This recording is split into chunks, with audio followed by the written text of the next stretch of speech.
Olá, eu sou a pastora Mari Foquesato e estamos juntos em um projeto de leitura da Bíblia e eu convido você para nos acompanhar. Se você ainda não é inscrito no canal, inscreva-se, toque no sininho e escolha a opção todas para que sempre que eu poste um vídeo novo você receba.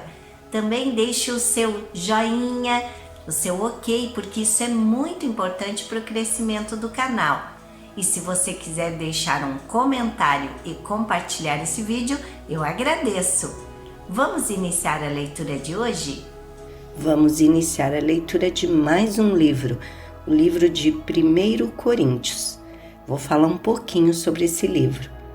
Em meio a muita corrupção e escandaloso pecado, os cristãos em Corinto se sentiram pressionados a se adequar aos baixos padrões morais que os cercavam.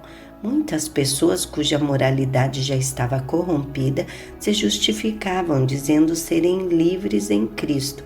Mas que tipo de liberdade era aquela?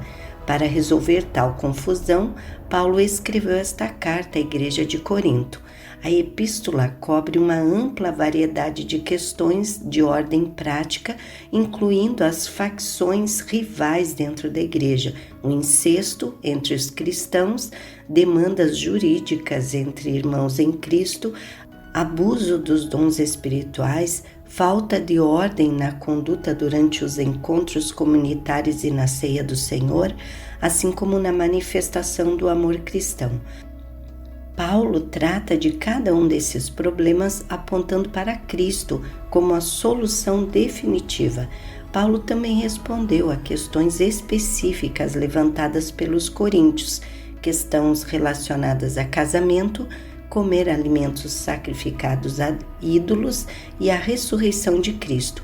Ao longo de toda a carta, Paulo destaca que os cristãos devem ser moldados por Cristo e não pelo mundo que os cerca. Esta primeira carta aos Coríntios abastece a igreja cristã como uma mostra real de como Deus, por intermédio de Paulo, tratou e corrigiu problemas específicos na igreja primitiva. 1 Coríntios capítulo 1. Paulo, chamado para ser apóstolo de Cristo Jesus pela vontade de Deus, e o irmão Sóstenes, a igreja de Deus que está em Corinto, aos santificados em Cristo Jesus e chamados para serem santos, juntamente com todos os que em toda parte invocam o nome de nosso Senhor Jesus Cristo, Senhor deles e nosso. A vocês graça e paz da parte de Deus, nosso Pai, e do nosso Senhor Jesus Cristo. A gratidão de Paulo. Sempre dou graças ao meu Deus por vocês, por causa da graça que lhes foi dada por Ele em Cristo Jesus, pois nele vocês foram enriquecidos em tudo, isto é, em toda a palavra e em todo o conhecimento, porque o testemunho de Cristo foi confirmado entre vocês, de modo que não lhes falta nenhum dom espiritual, enquanto vocês esperam que o nosso Senhor Jesus Cristo seja revelado. Ele os manterá firmes até o fim, de modo que vocês serão irrepreensíveis no dia de nosso Senhor Jesus Cristo. Fiel é Deus, o qual os chamou à comunhão com seu Filho Jesus Cristo, nosso Senhor. As divisões na igreja.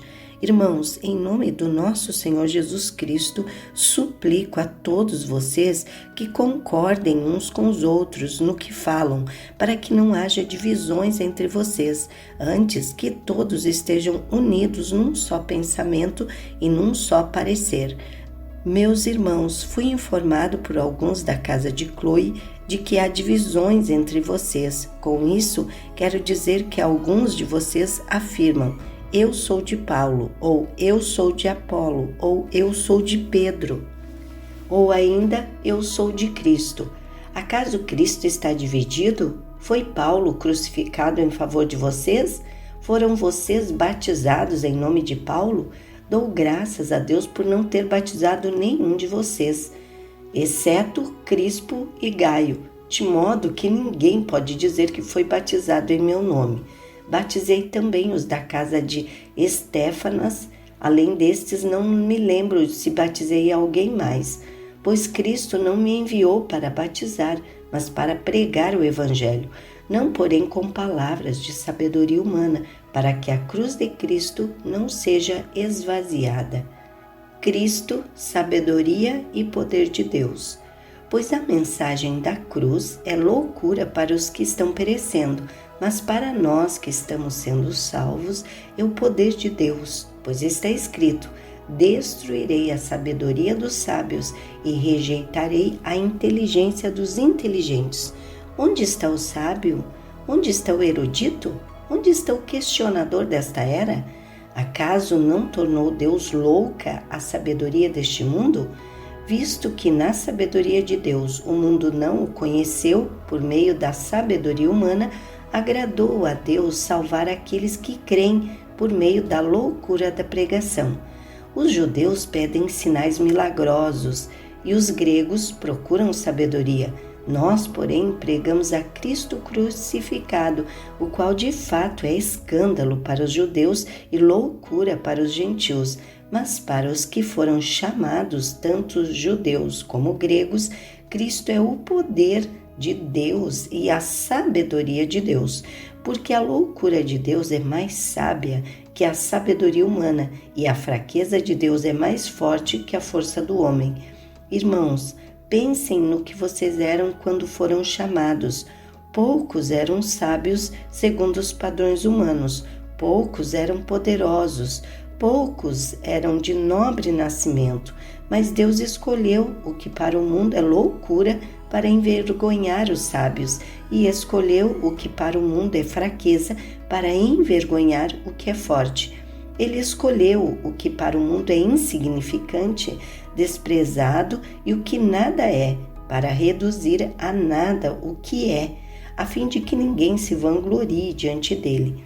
É, porém, por iniciativa dele que vocês estão em Cristo Jesus, o qual se tornou sabedoria de Deus para nós, isto é, justiça, santidade e redenção, para que, como está escrito, quem se gloriar, glorie-se no Senhor.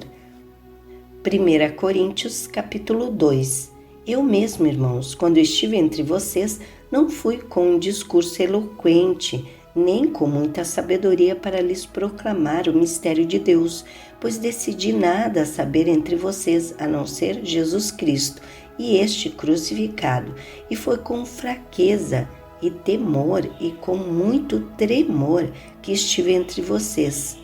Minha mensagem e minha pregação não consistiram em palavras persuasivas de sabedoria, mas consistiram em demonstração do poder do Espírito, para que a fé que vocês têm não se baseasse na sabedoria humana, mas no poder de Deus, a sabedoria procedente do Espírito. Entretanto, falamos de sabedoria entre os que já têm maturidade, mas não da sabedoria desta era ou dos poderosos desta era que estão sendo reduzidas ao nada.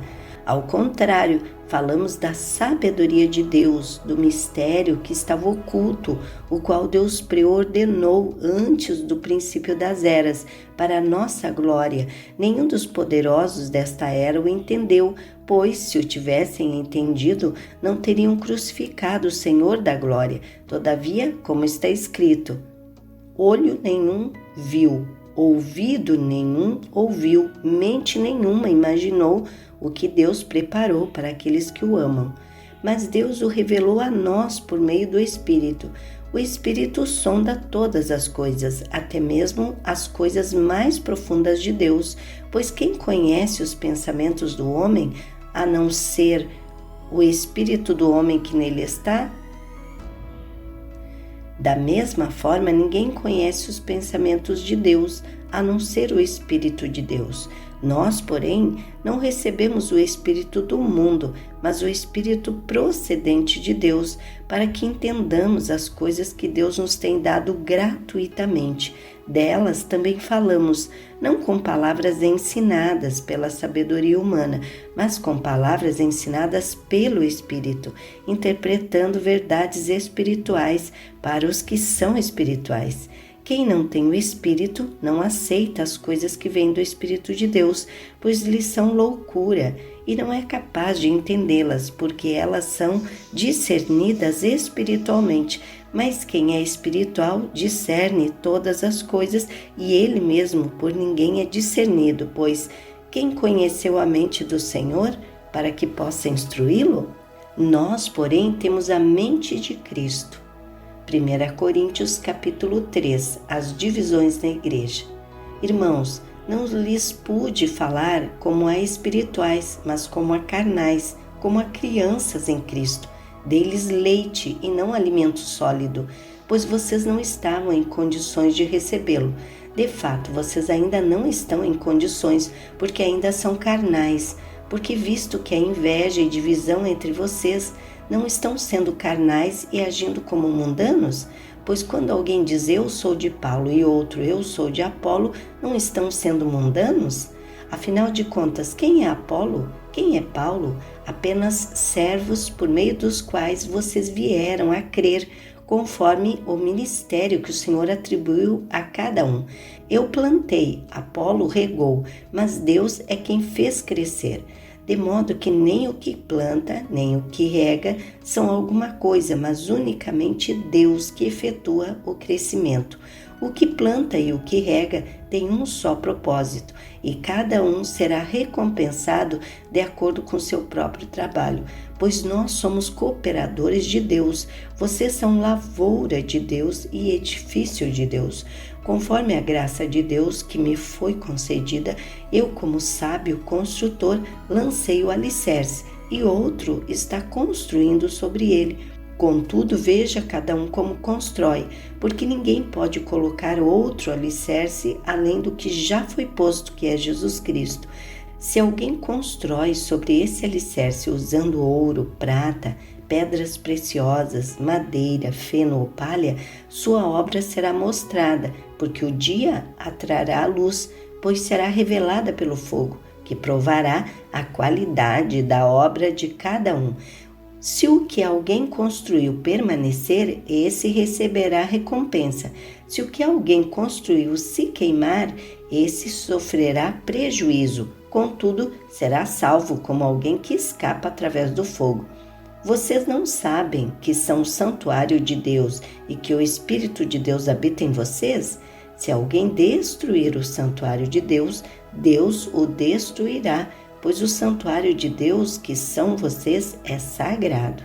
Não se enganem, se algum de vocês pensa que é sábio, segundo os padrões desta era, deve tornar-se louco, para que se torne sábio, porque a sabedoria deste mundo é loucura aos olhos de Deus, pois está escrito, ele apanha os sábios na astúcia deles, e também o Senhor conhece os pensamentos dos sábios e sabe como são fúteis. Portanto, ninguém se glorie em homens, porque todas as coisas são de vocês.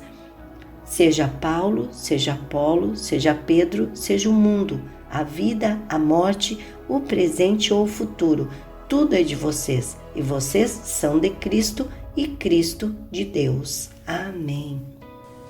Terminamos aqui a leitura de hoje e eu agradeço a você que ficou até o final desse vídeo.